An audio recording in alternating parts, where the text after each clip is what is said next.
বলেন একটা মেয়ে যখন শ্বশুর বাড়ি যাওয়ার সময় হয় আর তার শ্বশুর বাড়ি থেকে ফোন আসে যে মা আগামীকাল তোমার শ্বশুর তোমাকে আনতে যাবে, তুমি তৈরি থেকো, তোমাকে তোমার শ্বশুর গিয়ে নিয়ে আসবে।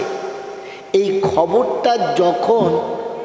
খবরটা যখন ওই মেয়েটির কানে আসে, বলেন ওই মেয়েটির চেহারা দেখলে পাশের লোক বুঝতে পারে কি পারে না যে মেয়েটার মনে যেন কেমন একটা উদাসীনতা বিরাজ করছে। তো তখন বুঝতে পারে মেয়েটা শ্বশুর বাড়ি চলে যাবে, আর বেশি দিন থাকবে না। যে পাশের লোক বলে ওকে খাটাস না, ও শ্বশুর যেতে বলে চলো, মনটা খারাপ। ওর মুখ দেখলে বোঝা যায় যে মেয়েটা আর থাকবে, জোরে বলে না। মেরে মহত্তম দোস্ত বুজুর্গ, একই জেলখানার ভিতরে অনেক চোর চাচোর ডাকাত আছে। যে অপরাধীর ফাঁসির অর্ডার হয়েছে 48 ঘন্টা আগে থেকে ওই ফাঁসির আসামিকে দেখলে বোঝা যায় এই মালটা আর বাঁচবে না, আর ও জানে আমার আর বাঁচা হবে না। তখন ও চেহারা দেখলে বোঝা যায় যে লোকটা আর বাঁচবে না। হ্যাঁ না মেরে মহত্তম দোস্তর বুজুর্গ, আমাকে ক্ষমা করবেন, বোঝার চেষ্টা করবেন। আপনি আমি জানি এই পৃথিবীটা থাকার জায়গা না। তাই শায়েদ আল্লামা ইকবাল বলেছেন, এ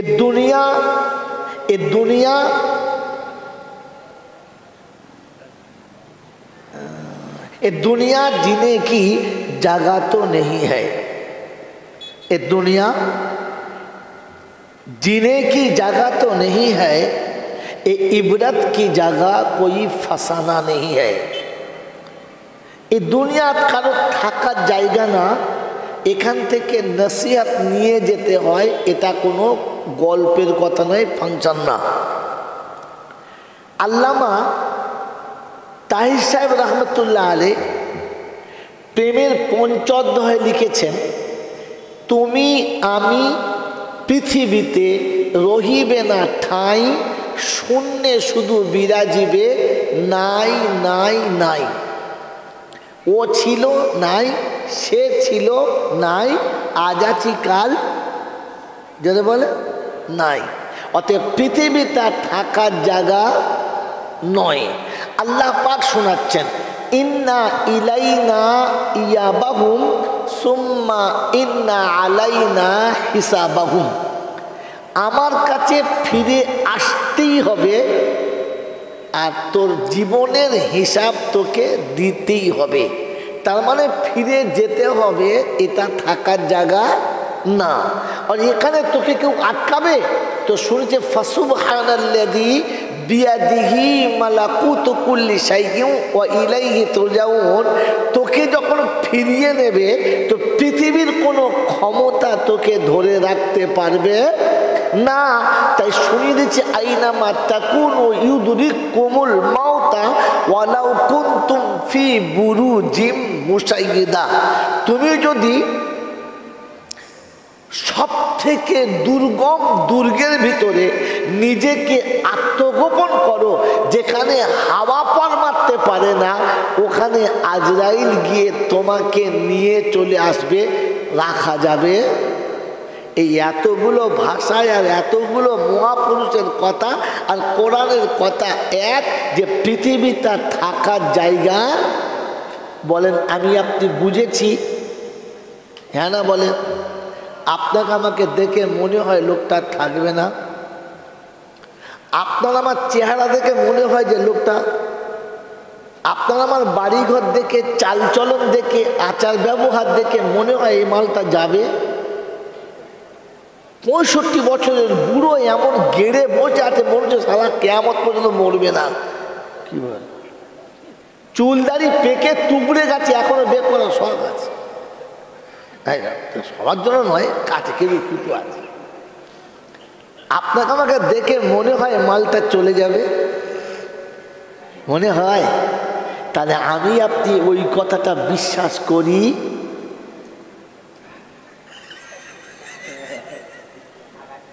আর কোরআন শুনেছি যালিকাল কিতাবু লা রাইবা ফিহি হুদাল লিল মুত্তাকিন আল্লাযীনা ইউমিনুনা বিল গায়ব।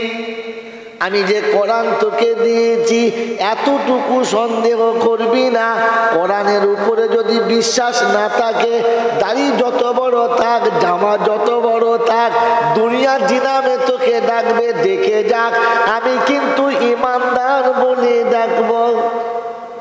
জোরে বলেন এ বাপজিরা, সোনারা, লালেরা, জ্ঞানী জনেরা, শুধু মানুষেরা, কোরআন আপনাকে শুনেছি ইয়া আইয়ুহাল্লাযীনা আমানু, ও ইমানদার যারা ইমানের দাবি করো তাদের বলছি, হাক্কা তুকাতিহি ওয়ালা তামুতুন্না ইল্লা ওয়া আনতুম মুসলিমুন। যারা ইমানের দাবি করো তোমরা মুসলমান হয়ে মরবে। কি হয়ে বলো? মুসলমানের ছেলেরা, অনুরোধ করে জিজ্ঞাসা করছি, বলো মুসলমান আর ইমানদার দুটো আলাদা না এক? ইমান আর ইসলাম দুটো এক না আলাদা? জোরে বলে। এরা বলছে আলাদা, পিছনে বলছে এক। অতএব ঝগড়া লেগে গেছে দু দলের, ঝামেলা কি দিয়ে মিটাবে?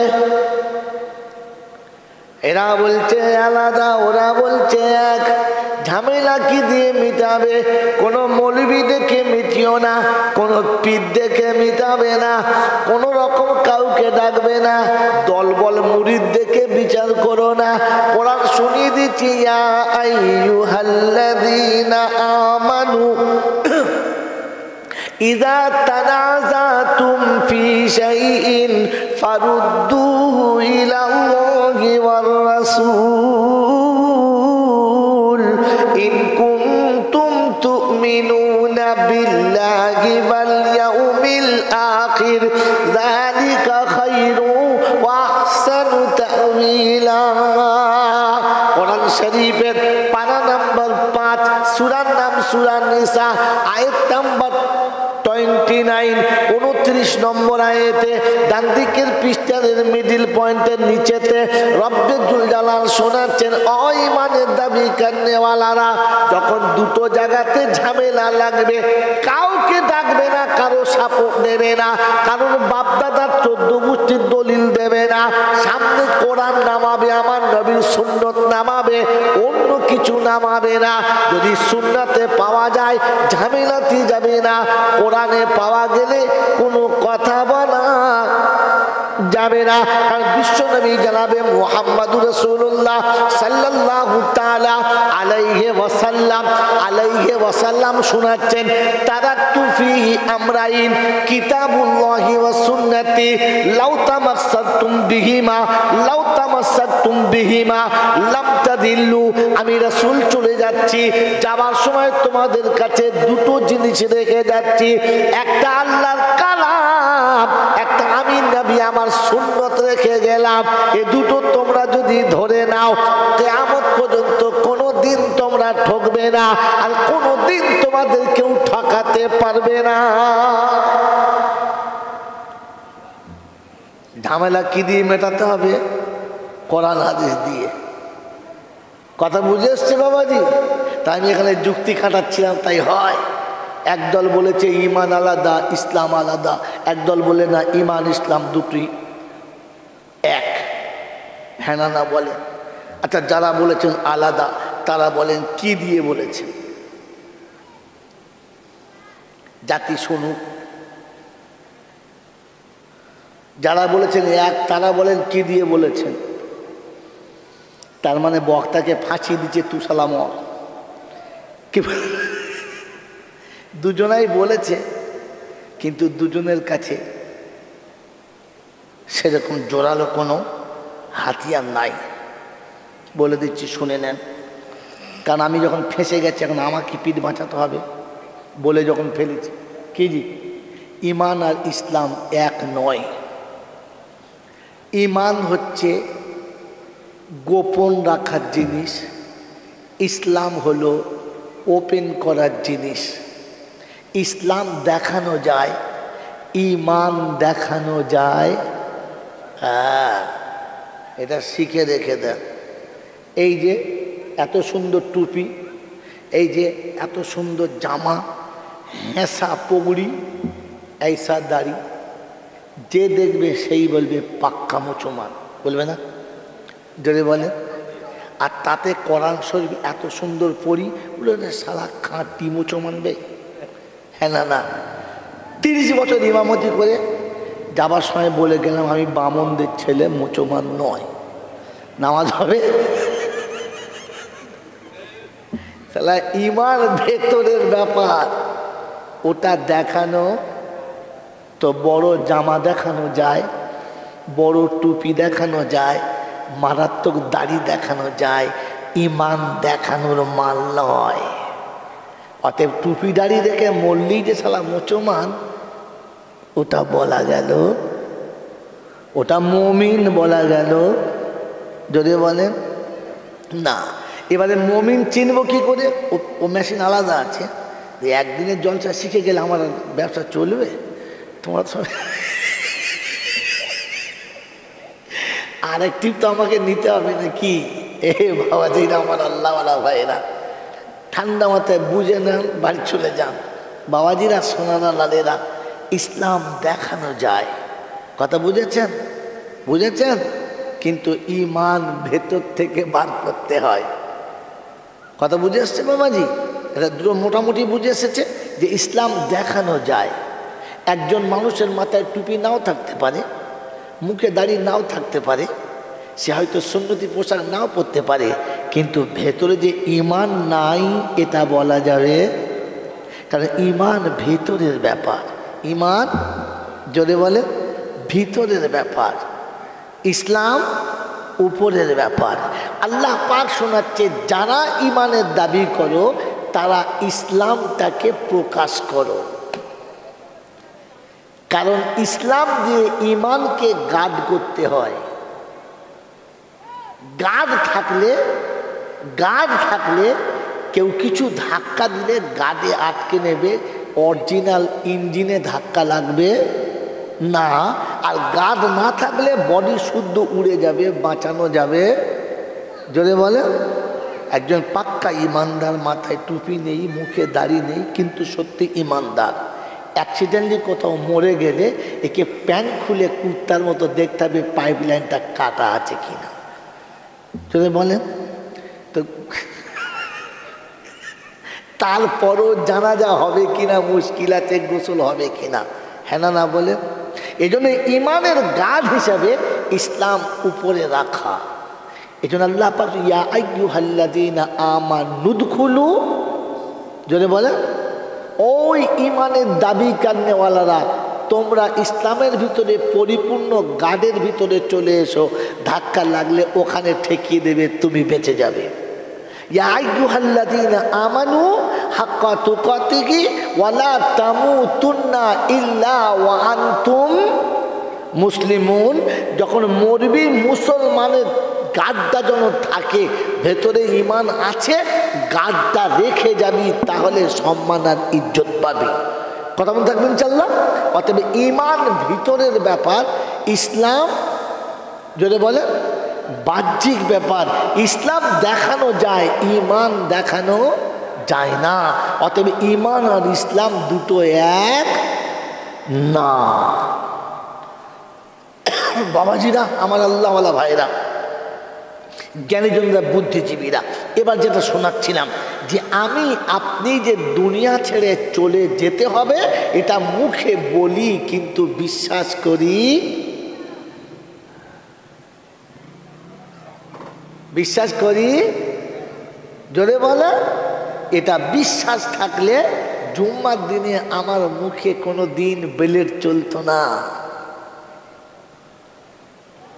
কারণ আমার মনে হতো এখনই মরে গেলে রাসূলের সামনে মুখটা দেখাবো কি করে, আর আল্লাহর সামনে গিয়ে দাঁড়াবো কোন লজ্জায়, আমার মুখে স্যাম্পেল কই। কথা বোঝেন নাই? এটা যদি বিশ্বাস হতো যে আমি এ পৃথিবী থাকবো না, তাহলে দুনিয়া জড়িয়ে রাখতাম না, ফেলে দিতাম, আধা করতে বেচে দিতাম। আপনাদের মরিগাছি হাই স্কুলের একজন মাস্টার, ইংলিশ টিচার, বাড়ি পুরুলিয়ায়। এখানে টিচারের সূত্রে 40 বছর আছে। একটা ঘর ভাড়া নিয়েছে, দামি ফ্রিজ কিনেছে, দামি পালং কিনেছে, সুন্দর আলমারি আলনা কিনেছে, ঘরটাকে সুন্দর করে সাজিয়েছেন। 40 বছর পরে যেতে রিটায়ার হওয়ার সময় এসেছে, তার 3 মাস আগে থেকে প্রস্তুতি নিচ্ছে, আমাকে যেতে হবে, আর চাকরি আমার নেই, শেষ। হ্যাঁ না? তখন পালংয়ের দাম কত দেখবে না, এ মালটা বয়ে নিয়ে যাওয়া যাবে না, তো আদা করিতে বেচে দেবে। হ্যাঁ না? জোরে বলেন। ফ্রিজটা আদা করিতে বেচে দেবে, আলমারি যা পায় ফেলে দিয়ে যাওয়ার থেকে তো নিয়ে যাওয়া ভালো। কি জি? হ্যাঁ না বলেন। যতগুলো নিয়ে যাওয়ার নিয়ে যাবে, আর বাকিটা যা পাবে তাতেই বেচে দেবে। কারণ লোকটা থাকবে না, চলে। তো যৌবন থেকে শুরু করে বার্ধক্য যা কামিয়েছো, সব তো লোকের কাছে ফুটুনি মেরে বলেছো আমার আল্লাহ দিয়েছে তাই।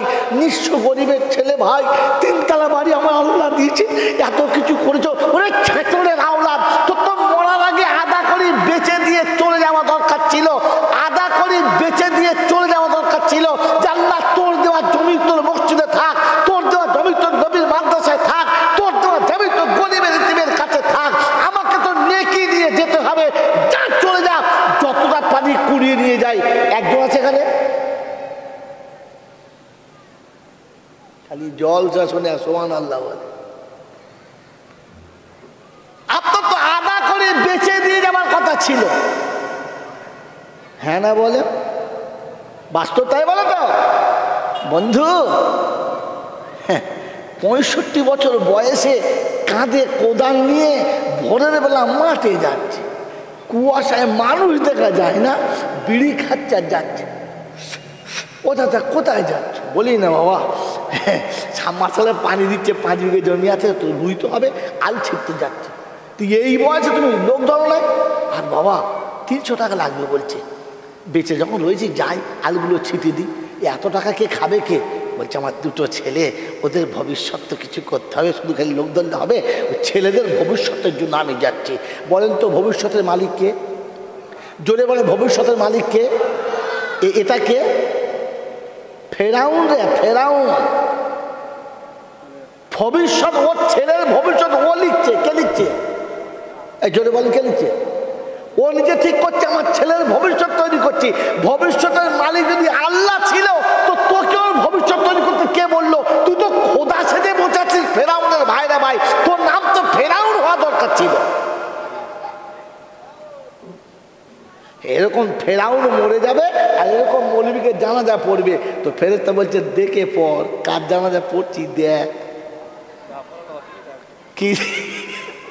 কি জি? এই জন্য মরার পরে যে নামাজটা পড়ে, নামাজটার নাম কি? জোরে বলে, একটু কেরাত করে বলেন তো। যা,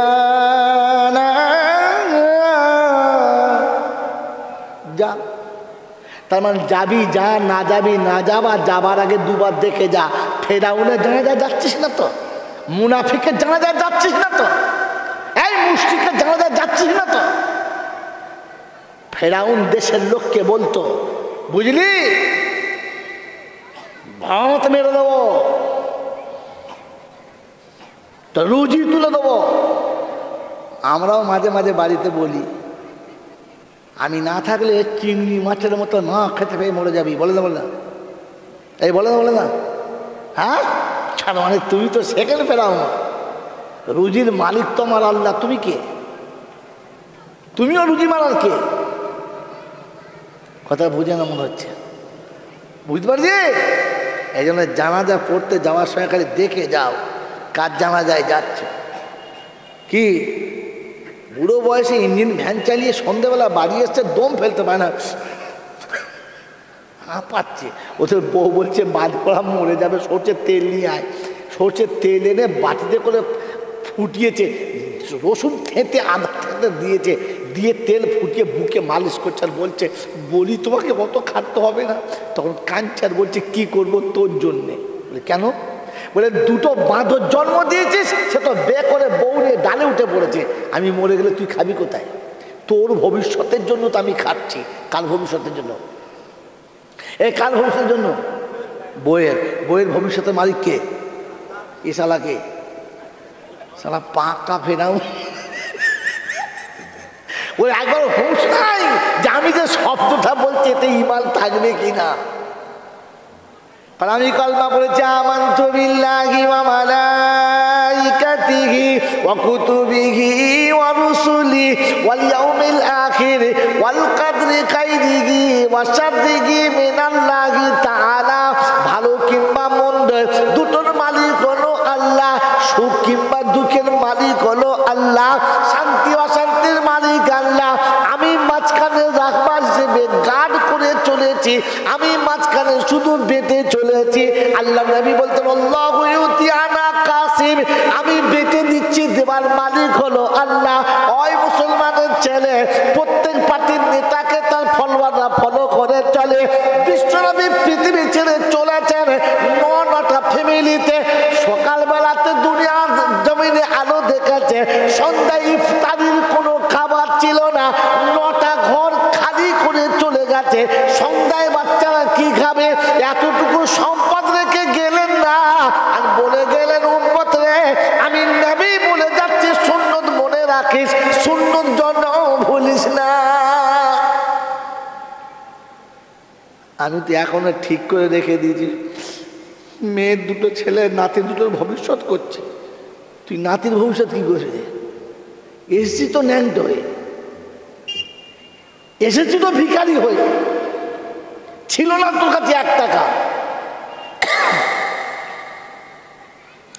এসেছিস তো পুরো দুর্বল হয়ে। আমার আল্লাহ তোকে সবল করলো, চলা শিখলো, বলা শিখলো, মাল দিল। এখন ভবিষ্যৎ নাতির জন্য করছো, নিজের ভবিষ্যতের কথা মনে নেই? বাবাজিরা, সোনারা, দাঁড়েরা, জ্ঞানীজন যা শুধু মানুষেরা, তো আমাকে যে চলে যেতে হবে এটা আমাকে দেখে মনে হয়? কথা বলে, হ্যাঁ? এর জন্য অনুতপ্ত হওয়া দরকার যে আল্লাহ যা বলেছি তা মিথ্যা বলেছি, আমাকে তুমি মাফ করে দাও। এর জন্য মনে মনে ইস্তেগফার হওয়া দরকার। সন্ধ্যাবেলা 100 বার, সকালবেলা 100 বার, যে আল্লাহ তুই কি আল্লাহ বলে মানি বটে, কিন্তু মাঝে মাঝে আমি তোর খাতায় উঠে পড়ি। আমার বাবাজির, আমার সোনার চাঁদ বন্ধুরা, আমার সোনামণি মায়েরা, বোনেরা, এই জন্য আল্লাহ রাসূল সাল্লাল্লাহু আলাইহি ওয়াসাল্লাম উম্মতকে শিখিয়ে গেছে, কমপক্ষে সকাল সন্ধ্যায় 100 বার করে ইস্তেগফার পড়বে ইনশাআল্লাহ। খালি জলসা শুনে কিচ্ছু হবে না, এটা বুঝে যদি আমল করেন তবে জলসা কাজ দেবে। আর তাহলে কিয়ামতে জলসা আপনার জাহান্নামে যাবার জন্য যথেষ্ট হবে। কি জি, ইসলাম বুঝার নাম, শুধু শুনে চিল্লাবার নাম নয়। জলসায় বসে বসে শুনেছে, জলসায় বসে বসে শুনেছে, যদি সপ্তাহের প্রত্যেক জুমার দিনে হাজির থাকে, মুনাফিকের খাতায় নাম আল্লাহ তুলবে না। তবে প্রথম খাতায় যদি নামাজ পড়ে তো সারা সপ্তাহের গুনাহ মাফ হয়ে যায়। আচ্ছা তারা ব্যবস্থা করছি। তাহলে জুম্মার দিন আজান হয়েছে, মাল তখন ঘড়ি দেখছে, এখন 8 ঘন্টা বাকি আছে। তারপরে ব্যাঙের মতো নাকে কানে তেল দিয়ে কক করে পুকুরে পড়ে ডুবে ওই মাথায় উঠে পড়েছে। উঠে লুঙ্গি টুঙ্গি খুলে জাক মাক করে, যাক যেমন তেমন করে ধুয়ে ধায় নিয়ে একটা ভালো জামা কাপড় পরে বেশ জুত করে আতর টাতর মেখে সাইডে সাইডে মালে সব শেষ। তারপরে সেজে গুজে মসজিদে গিয়ে দেখে ইমাম সাহেব খুতবা দিচ্ছে, সে সব শেষ, মাল ঢুকে পড়েছে। মসজিদে ঢুকে তখন মনে হচ্ছে সারা প্রথম কাতারে নামাজের সওয়াব যদি বলে বেশি। তার পাশে একজনের কাছে বলছে, চাচা একটু সরে যান। ঝগড়া করে খুব মোহাব্বতে, পিঠে হাত দিয়ে, চাচা একটু সরে যান। তার চাচা সরে গেছে, মাল শ্যুট করে ঢুকে পড়েছে। আবার সামনেটায় গিয়ে বলছে, বড় ভাই একটু কাত হন, ঢুকে পড়েছে। এমনি করে 14টা কাতার ফাঁক করে করে প্রথম কাতারে চলে গেছে। প্রথম কাতারের লোকের বলছে, একটু ফাঁক হন, এবার কোথায় যাবি? তুই দেয়াল ভেঙে ওপর চলে যাবি? ইসলার লোক লাইন দিয়ে বসে আছে, ও ফাঁক করে গিয়ে তাদের সামনে বসেছে। কেন? যে যখন জামাত দাঁড়াবে তখন আমার জায়গাটা জোরে বলেন হয়ে যাবে। এ যদি কোনোদিন জাহান্নামে যায় তো এই জুম্মার নামাজের জন্যই যাবে। এই জুম্মা ওকে জান্নাত তো নিয়ে যাবে না, ও জাহান্নামে গেলে এই জুম্মার নামাজ ওকে নিয়ে যাবে। ও জুম্মার নামাজ পড়ে যেটা নেকি পাবে ওই লোকের ঘাড়ের উপর দিয়ে ডিঙানোর কারণে তার থেকে বেশি পাবো। মাল খালি নামাজ পড়া শিখেছে, বোঝে নাই যে কখন কোথায় পড়তে হয়। কথা বুঝে এসছে বাবাজি? মসজিদে যাবেন, যেখানে জায়গা পাবেন সেখানে বসবেন। আপনি কোন জমিদারের বাচ্চা যে আপনাকে আবার আগিয়ে দিতে হবে, আপনি জায়গা ছাড়তে হবে? এই জন্য কবি লিখেছে কি সব পে খাড়া হুয়ে হ্যায় মাহমুদ আয়াজ, আব না কোই বান্দা না বান্দা নেওয়াজ। কথা বুঝেছে বাবাজি? সুলতান মাহমুদ গজনবী রহমতুল্লাহ আলাইহি যে কাতারে দাঁড়িয়েছে, ঘোড়ার ঘাস কাটা গোলাম আয়াজ সেই কাতারে দাঁড়িয়েছে। মানে এটা আল্লাহর ঘর, এখানে দুজন সমান সমান, কেউ আপন আর কেউ পর। এটা হবে না বন্ধু, এটা আল্লাহর ঘর, এখানে কেউ আপন আর কেউ পর না। যে যেখানে পাবে সে সেখানে দাঁড়াবে। এটার নাম হচ্ছে দরবার। এটার নাম কি জোরে বলেন? দরবার। শোনাচ্ছিলাম তিনি বলেন আল্লাহ, তার কাছেই যেতে হবে, যাব না বলা যাবে না। আর সুযোগ মতো যাব, এ চান্স কেউ পায় নাই আর আমিও পাবো না। যখন পাবো না তাহলে আগে থেকে তৈরি হতে হবে। হ্যাঁ না না তৈরি আছি ইনশাল্লাহ? তৈরি আছি জোরে বলেন। দাড়ি চেঁচে বলছি ইনশাআল্লাহ, ও যাবার জন্য তৈরি আছে একদম পুরো চেঁচে ইনশাআল্লাহ। বিয়েতে পনের টাকা গিলে আল্লাহ পাক শোনাচ্ছেন, আমি বলি নাই। তুমি যখন চুলকে ঘা বাড়িয়েছো তো শুনে নাও। কোরআন শোনাচ্ছে ইন্নাদ-দীনা ইনদাল্লাহিল ইসলাম ওয়া মান ইয়াবতাগি গায়রাল ইসলামি দীনা ফালান ইউকবালা মিনহু ওয়া হুয়া ফিল আখিরাতি মিনাল খাসিরিন।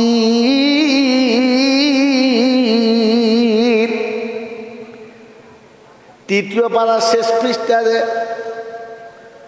সূরা আলে ইমরানে আল্লাহ পাক চতুর্থ পারা শেষ পৃষ্ঠারে সূরা আলে ইমরানের 85 নম্বর আয়াতে আল্লাহ পাক শোনাচ্ছেন, ও বিশ্ববাসী শুনে রাখো, পৃথিবীর জমিনেতে কত দিন আছে, কত রকমের ধর্ম আছে জানেন? ৩৫০০। কত রকমের ধর্ম আছে? ৩৫০০। আল্লাহ পাক বলেন আমার কাছে পছন্দের ধর্ম হলো ইসলাম। এর বাইরে যত ধর্ম আছে ওই ধর্মটা আমি আল্লাহ পছন্দ করি না। সুবহানাল্লাহ বলেন। আল্লাহ পাক বড় ভাগ্যবান করেছেন, তাই মুসলমানের ঘরে জন্ম নিয়েছি। আল্লাহ আমাদেরকে নির্বাচন করেছি। হুয়াজতাবাকুম ওয়াসাম্মাকুমুল মুসলিমিন মিল্লাতা আবিকুম ইব্রাহিম। বলেন মিল্লাতা আবিকুম ইব্রাহিম ওয়াসাম্মাকুমুল মুসলিমিন। বিশ্ববাসী শোনো, আমি মিল্লাত ইব্রাহিমে তোমাকে পাঠিয়েছি আর তোমার নাম আমি মুসলমান ঘোষণা করেছি। আমি আপনি ভাগ্যবান। আল্লাহর কাছে ধর্ম পছন্দের নাম কি? ইসলাম। ইসলাম ছাড়া যত ধর্ম আছে তার কাছে সে যা করছে করুক গো যাক, কিন্তু আমি জানি আমার আল্লাহর কাছে ইসলামটাই পছন্দ। কোরআন বলছে ওয়ামাইয়াবতাগি গায়রাল ইসলামি দীনা ফালাই ইউকবালা মিনহু। ইসলাম থেকে বাদ দিয়ে অন্য কোন ধর্মকে যদি, অন্য কোন আমলকে যদি দিন মনে করো, তোমার সারা জীবনের ভালো কাজগুলো আমি আল্লাহ একটিও কবুল করব না। ওয়া হুয়া ফিল আখিরাতি মিনাল খাসিরিন। দুনিয়াতে যা হবে তা হবে, আখিরাতে সব থেকে বড় লাঞ্ছিত হতে হবে। ওই বুড়া গাছের বাবাদিরা, আমার আল্লাহওয়ালা বন্ধুরা, সরিষা হাতের এলাকার বন্ধুরা, আজ থেকে নিয়ত করে নেন যে ইসলামের বহির্ভূত কাজে যাব। জোরে বলেন না। ইসলামের মাপকাঠি কি? ওই আগে বলেছি, তারা কুতুফিহি আমরাইন কিতাবুল্লাহি ওয়া সুন্নতি। এটাই কারেক্টার নমুনা। কোরআন বলছে ওয়ামা আতাকুমুর রাসূলু ফাখুযুহু ওয়ামা নাহাকুম আনহু ফান্তাহু ওয়াত্তাকুল্লাহ ইন্নাল্লাহা শাদীদুল ইকাব। কোরআন শরীফের পারা নম্বর 28, সূরার নাম সূরা হাশর, আয়াত নাম্বার 8, বাঁদিকের পৃষ্ঠার মিডল পয়েন্টের আয়াত। আল্লাহ পাক শুনিয়ে দিয়েছে ওয়ামা আতাকুমুর রাসূলু ফাখুযুহু ওয়ামা নাহাকুম আনহু ফান্তাহু। রাসূল যেটা দিয়েছে ওটা নাও, যেটা ছাড়তে বলেছে ওইটা ছেড়ে দাও। ওয়াত্তাকুল্লাহ, আমাকে ভয় করো, আমি বড় সূক্ষ্ম বিচার লেনেওয়ালা। ওই বুড়ো গাছের বন্ধুরা, আজ বলে যাচ্ছি কিয়ামতে কবরে হিসাব দেবার ইচ্ছা আছে, ক্ষমতা আছে, এই ক্ষমতা আছে, তাহলে হিসাব দিতে হবে না এমন কোন রাস্তা খুঁজে বার করতে হবে। হ্যাঁ না বলেন? খুঁজে বার করতে হবে। আল্লাহ পাক কিয়ামতের ময়দানে একদল আল্লাহ বলেন আমার বান্দার হিসাব আমি নেব না, ওদের হিসাবটা দেওয়ার জন্য আর একজন তৈরি আছে। যারা বলে সুবহানাল্লাহ। হোটেলে বসে বসে হালুয়া খাচ্ছে, সবাই খাচ্ছে চলে যাচ্ছে, খাচ্ছে চলে যাচ্ছে, খাচ্ছে চলে যাচ্ছে, খাচ্ছে চলে যাচ্ছে। দাঁড়িয়ে দাঁড়িয়ে দেখেছে বাসনা ভালো হোটেল তো, সবাই খাচ্ছে চলে যাচ্ছে, বাস এও লাইনে বসে পড়েছে। বসে কষা গোশ, একেবারে চিলি চিকেন, শুধু চিকেন নয়, কি চিকেন? Mutton chicken. তার মানে কি? মোষের গোশ। বলছে হ্যাঁ। কি দি? আর খাসি কষা ঝেড়ে দিচ্ছে এক প্লেট হালুয়া, 8টা রুটি খেয়ে একদম মানে পেট টাইট করে মনে মনে করছে আজ দুপুরে আর খাবার দরকার নেই, ঝেড়ে দিয়েছি। এরম হোটেল না হলে হয়, ছাড়া যা খাবো দেবে। খেয়ে দিয়ে যেই গেটে গেছে কপাক ধরেছে। বলছে ভাই টাকা? ওই টাকা কি? তুমি খেলে? বলছে আমার সামনে 30 জন খেলো, তুমি পয়সা নিলে না, আমার বেলা পয়সা। বলছে শোনো, 30 জন খেয়েছে, পয়সা নাই, এটা সত্য, কিন্তু আপনার লাগবে। বলছে আমার অপরাধটা কি বলেন? 2টো রুটি বেশি খেয়েছি তাই। ওরা 4টে-5টা খেয়েছে, আমি 8টা খেয়েছি। 2টো বেশি খেয়েছি বলে পয়সা লাগবে? বলছে 2টো বেশি খাওয়ার জন্য নয়, তোমার পয়সা লাগবে। বলে কেন?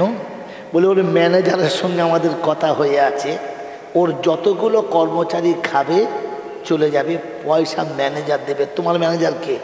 বলছে আমাদের বউ।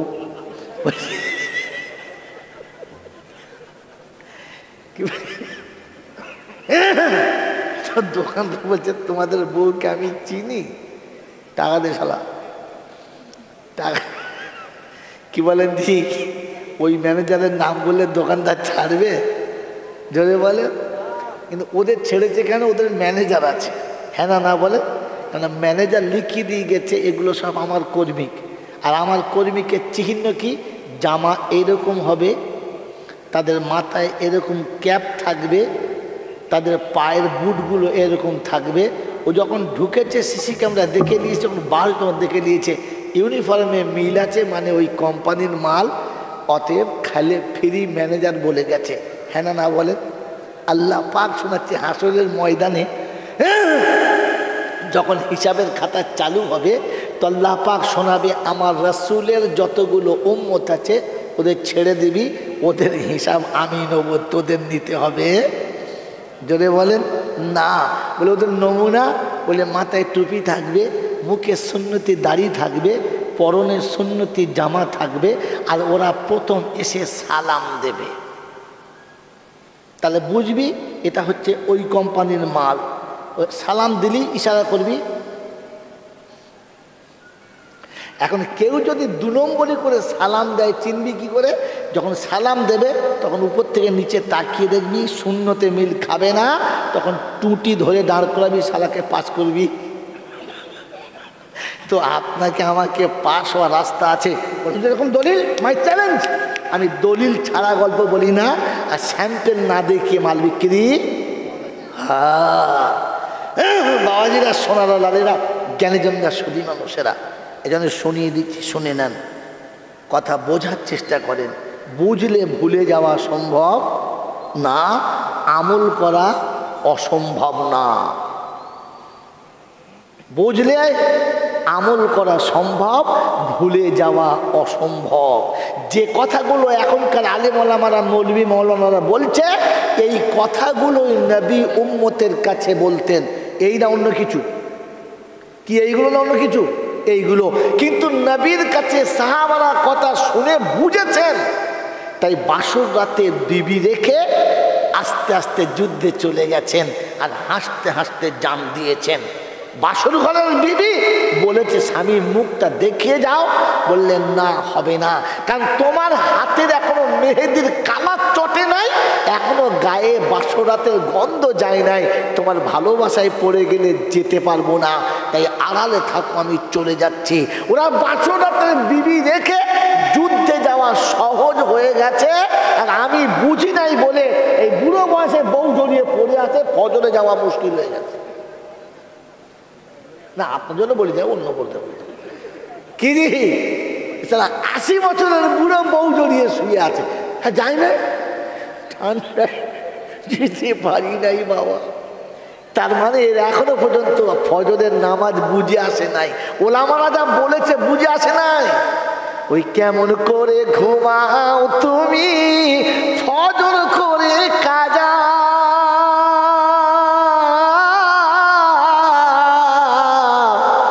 এমনও তো হতে পারে জোহরে জানাজা। কি জি হতে পারে না? পারে না? আরে মাই চ্যালেঞ্জ, আমার সামনে চলুন দেখিয়ে দিয়ে আসছি। আমার সামনে ফজরের নামাজ পড়েছে, উঠে চলে যেতে, সিরাজ বস বস, আমার দুঃসম্পর্কে শালা হতো, বস, এই 3 দিন ফজর দেখি নাই কেন? বলছে, দুলা ভাই কিছু মনে করবেন না, আমার শরীরটা খুব খারাপ, তো সে ওষুধ খাচ্ছি, এত জোর ঘুমিয়ে পড়ছি, ফজর উঠতে পারি নাই, আজকে উঠে পড়েছি, তোমার বাবু তুলে দিয়েছে। আমি বস বস, ফজরের নামাজ পড়েছে, উঠে চলে যাবে, বসে আমার বস। বসে সূরা ইয়াসিন শুনেছে, ফের সূরা রহমান পড়ছে, অর্ধেক শুনেছে, খালি উঠে যাচ্ছে, বস না। বলছে, একজন মৌলানা সাহেব দাঁড়িয়ে রয়েছে আমার জন্য, একটু কাজ আছে, যাচ্ছি, কিছু মনে করো না, আপনি পড়েন। তো আমি সূরা রহমানের অর্ধেক পড়েছি, সূরা ইয়াসিন শুনেছে, ফজর পড়েছে, জামাতে নামাজ পড়েছে, ফজরের নামাজ জামাতে পড়েছে, সূরা ইয়াসিন শুনে রহমানের অর্ধেক শুনেছে, আমার কাছ থেকে উঠে গেছে। আমি স্টার্ট করে বাড়ি এসে নাস্তা করছি, খবর আসছে সিরাজ অ্যাক্সিডেন্ট করে মারা গেছে। আমি বললাম, মিথ্যা কথা বলার জায়গা পেলে আমি এক্ষুনি দেখে আসছি। বলছে, বিশ্বাস করেন, একটু ফাঁকে বারণ। মোটরসাইকেল নিয়ে গিয়ে দেখি থানার সামনে ট্রেজারে শুয়ে আছে, মুখের কাছে তাকিয়ে বললাম, কি করলি রে? এক্ষুনি উঠে এলি, আমি তোকে বললাম উঠে যাস না, জোর করে উঠে চলে এলি। মেরে মোহতম দোস্তর বুজুর্গ আল্লাহওয়ালা ভাইরা, তো ফজর কাজা হলে জোহরের জানাজা ছিল না? ছিল না? আগে তো গল্পে শুনেছি, গজলে শুনেছি, এখন বাস্তব চোখে দেখে আপনাকে বলছি। অতএব যদি মনে হতো কোরআন বুঝে আসতো, তাহলে বৃদ্ধ বয়সের বিবির পাশে শুয়ে থেকে ফজর কাজা করতে পারতো না। ওদের বুঝে এসেছে, তাই বাসরাতে বুক ভরা যৌবন নিয়ে আর অপরূপ সুন্দরী পেয়ে ত্যাগ করে ফজর পড়তে গেছে, আর যুদ্ধে শহীদ হয়ে রক্তাক্ত হয়ে চলে এসেছে, আর বলেছে সাক্ষাৎ কিয়ামতের ময়দান হবে। বিবি শুনিয়েছে, স্বামী একটু দাঁড়াও, একটু দাঁড়াও। বললে, কেন? একবার চাঁদ মুখটা দেখিয়ে দাও, কাল রাতে বিয়ে করে তোমার সঙ্গে বাসর ঘরে এসেছি, এখনো মুখ দেখা হয় নাই, একটু মুখটা দেখিয়ে দাও, তারপরে যাবে। কেন? আমি কিয়ামতের জন্য চিনতে পারি তুমি আমার স্বামী।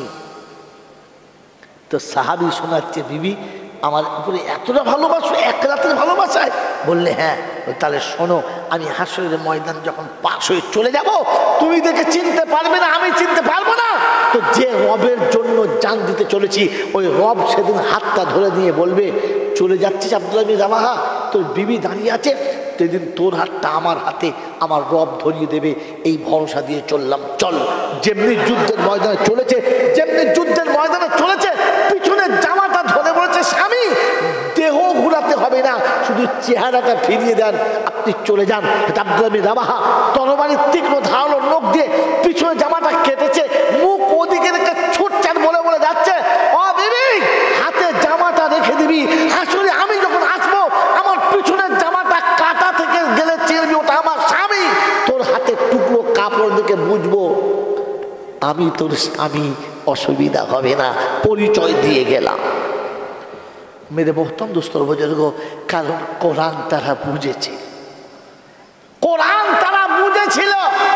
মদিনার মসজিদে বিশ্বনবী জনাবে মুহাম্মদ রাসূলুল্লাহ সাল্লাল্লাহু তাআলা আলাইহি ওয়াসাল্লাম সাহাবীদের নিয়ে চুপচাপ বসে আছেন, কথা চলছে আখিরাতের গুরুত্বপূর্ণ কথা।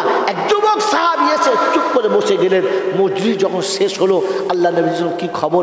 বললেন, ইয়া রাসূলুল্লাহ, ইয়া হাবিবাল্লাহ, যৌবন পূর্ণ কিনারা এসে গেছে, এনি টাইম স্লিপ করে যাবে, আপনি যদি একটা বিয়ের ব্যবস্থা করে দিতেন তাহলে বড় ভালো হতো, আমার বিয়েটা হয়ে যেত। আল্লাহর নবী সাল্লাল্লাহু তাআলা আলাইহি ওয়াসাল্লাম বলেন, কেন মদিনার কোনো মেয়েকে তুমি বিয়ের প্রস্তাব দাও নাই? বললেন, ইয়া রাসূলুল্লাহ, যত জায়গায় প্রস্তাব দিয়েছি ব্যাক করে গেছে, রিজেক্ট হয়ে গেছে, আমাকে কেউ অ্যাকসেপ্ট করে নাই। বলে তাই? বললে হ্যাঁ। আল্লাহ নবী সাল্লাল্লাহু আলাইহি ওয়াসাল্লাম চিঠি লিখে দিলেন এক সাহাবীর কাছে,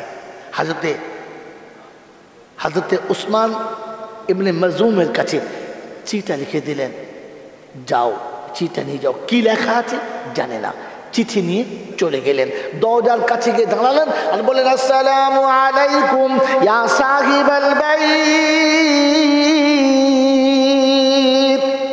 হাজা খাতুন নবী, ও ভাই বাড়িওয়ালা, আমি নবীর দরবার থেকে এসেছি, আল্লাহ রাসূল চিঠি পাঠিয়েছে। আওয়াজটা যেমনি কানের গোড়াতে চলে গেছে, সাহাবী বিদ্যুৎ গতিতে আসে, সাহাবীর বাড়ির যত মহিলারা ছিল দরজার আড়ালে পর্দায় দাঁড়িয়ে গেছে। আমার নবী কি খবর দিয়ে পাঠিয়েছে, আমার নবীর কি আদেশ এসেছে, আমার নবী কি যেন বলতে চায়, তাড়াতাড়ি চারিদিকে দাঁড়িয়ে গেছে। চিঠি নিয়ে সাহাবী দেখলেন, ভালো করে দেখার পরে ভাঁজ করে পকেটে রেখে দিয়ে বললেন, বন্ধু চলো তুমি নবীর দরবারে, আমি এক্ষুনি গিয়ে হাজিরি দিচ্ছি। সাহাবী ব্যাক করে চলেছে, বেটিয়েছে বাপের সামনে দাঁড়ায় আর জিজ্ঞাসা করে, আব্বা আমার রাসূল কি চিঠি লিখেছে, আমার আব্বা কি আমার রাসূল কি পত্রটা লিখেছে, আব্বা একবার আমাকে পড়ে শুনিয়ে দেন। আব্বা চুপ করে আছে, তো বেটি শোনাচ্ছে, আব্বা গো, যদি কোনো গোপন মশলা হয় আমার মার কাছে আপনি শিখিয়ে দিন, আমি মায়ের কাছে শিখে নেব, মায়ের কাছে বলতে আপনার অসুবিধা হবে না, আমরা মা বেটি জেনে নেব, অসুবিধা হবে না। তবু নবীর কথাটা জানা দরকার আছে, আমার নবী কি বলেছে জানা দরকার আছে। ওই সময় সাহাবী বলেছিলেন, না বেটি না, এই চিঠিটা তোমাকে পড়ে শোনানো যাবে না। বেটি জিজ্ঞাসা করছে, আব্বা পড়ে শোনানো যাবে না? বললেন না। তো বাপ বেটির ইমানের শুধু খালি ফোয়ারা দেখুন। তো বেটি শোনাচ্ছে, আব্বা আমার নবী এমন চিঠি লিখতে পারে না যেটা বাপ বেটিতে বসে এক জায়গায় পড়া যাবে না। জোরে বলেন সুবহানাল্লাহ। ও বেটি শোনাচ্ছে, বাপ ভুল করছো, আমার নবী ওইরকম শব্দ লিখতেই পারে না যে শব্দটা বাপ বেটিতে বসে শোনা যাবে। যদি বলেন না, তো বাপ দেখছে হেরে গেছি, গোপন মশলাও না আর তেমন ভাষাও না, হেরে গেছি। তো তখন বলছে, বেটি রে, কথাটা আমি তোর কাছে লুকাচ্ছিলাম, ওরকম ভাষা না। বলে কি? বলেন না কি বলেছে? বলছে, মারে আমি নবীর দরবারে বলে এসেছিলাম যে একটা ভালো পাত্রের সংবাদ দিলে আমি আমার কন্যাকে বিয়ে দেবো, তাই রাসূল চিঠিতে লিখেছে ওই পাত্রটার সঙ্গে তোর বিয়ের জন্য, কিন্তু আমি তো বাপ, আমার একটা মতামতের দরকার, আমার একটা ইচ্ছা অনিচ্ছার ব্যাপার আছে। বললে হ্যাঁ। বলে দেখ মা, আমার মেয়ের নাম হলো হুরে মদিনা। এটা মদিনার লোক শখ করে নাম দিয়েছে, মানে এত সুন্দরী মদিনায় আর কোনো মেয়ে নাই। আর তার জন্য যে ছেলেটা পাঠিয়েছে ওই ছেলেটার নাম হলো আবুল গোরাব, মানে কাকের বাপ। কার নাম? কি নাম? আবুল গোরাব, কাকের বাপ। মেয়ে হুরে মদিনা আর ছেলে জোরে বলে কাকের বাপ।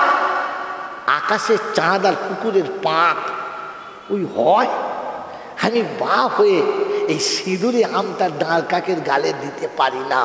আমি রাসূলের দরবারে যাব, অপরাধ স্বীকার করব, রাসূলের কদম মোবারক ধরে বলবো, রাসূল আপনি যে ছেলে পাঠাবেন আমি রাজি আছি, শুধু এই পিসটা পাল্টা। কথা বোঝেন নাই? কথা বোঝেন নাই? আচ্ছা, বাপ হিসাবে কত কি খারাপ বলেছে? হ্যাঁ না বলে? কিন্তু বেটি হিসাবে কথাটা ঠিক বলেছে, বাপ হিসাবে ভুল হয়ে গেছে। তো বেটি শোনাচ্ছে, আব্বা আপনার সারা জীবনের পছন্দ করা পাত্রটা ভুল হতে পারে, আমার নবীর পছন্দ করা পাত্রে ভুল হতে পারে না। তাই শোনেন, তাই শুনে রাখেন, আপনার মতো বাপের কথা অস্বীকার করলে গুনাহে কবিরা হবে আমি জানি, কিন্তু নবীর কথা অস্বীকার করলে ঈমানটাই জোরে বলে চলে যাবে।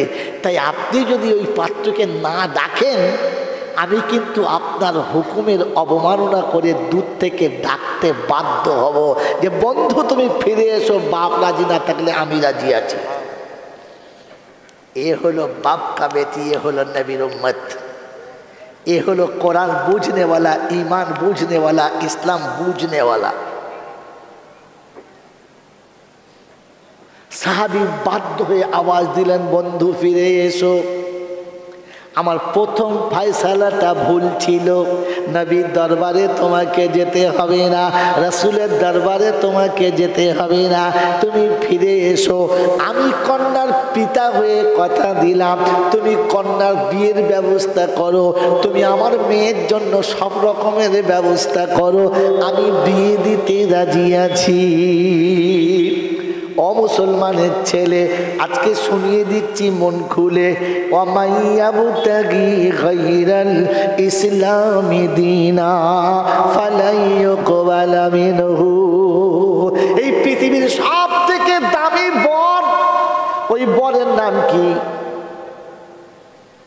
জানে না? এই পৃথিবীর যত বর হয়েছে আর বর হবে, সব থেকে দামি বরের নাম কি? মুহাম্মাদুর রাসূলুল্লাহ। জজ, ব্যারিস্টার, ইন্সপেক্টর, পৃথিবীর যত ডিগ্রি আছে, এমএলএ, এমপি, এমকম, ডবল কম যা থাক না কেন, আমার রাসূলের থেকে উঁচু কেউ জোরে বলে। ওই আল্লাহর নবী যখন বিয়ে করতে যাচ্ছেন, বরযাত্রী কজনা?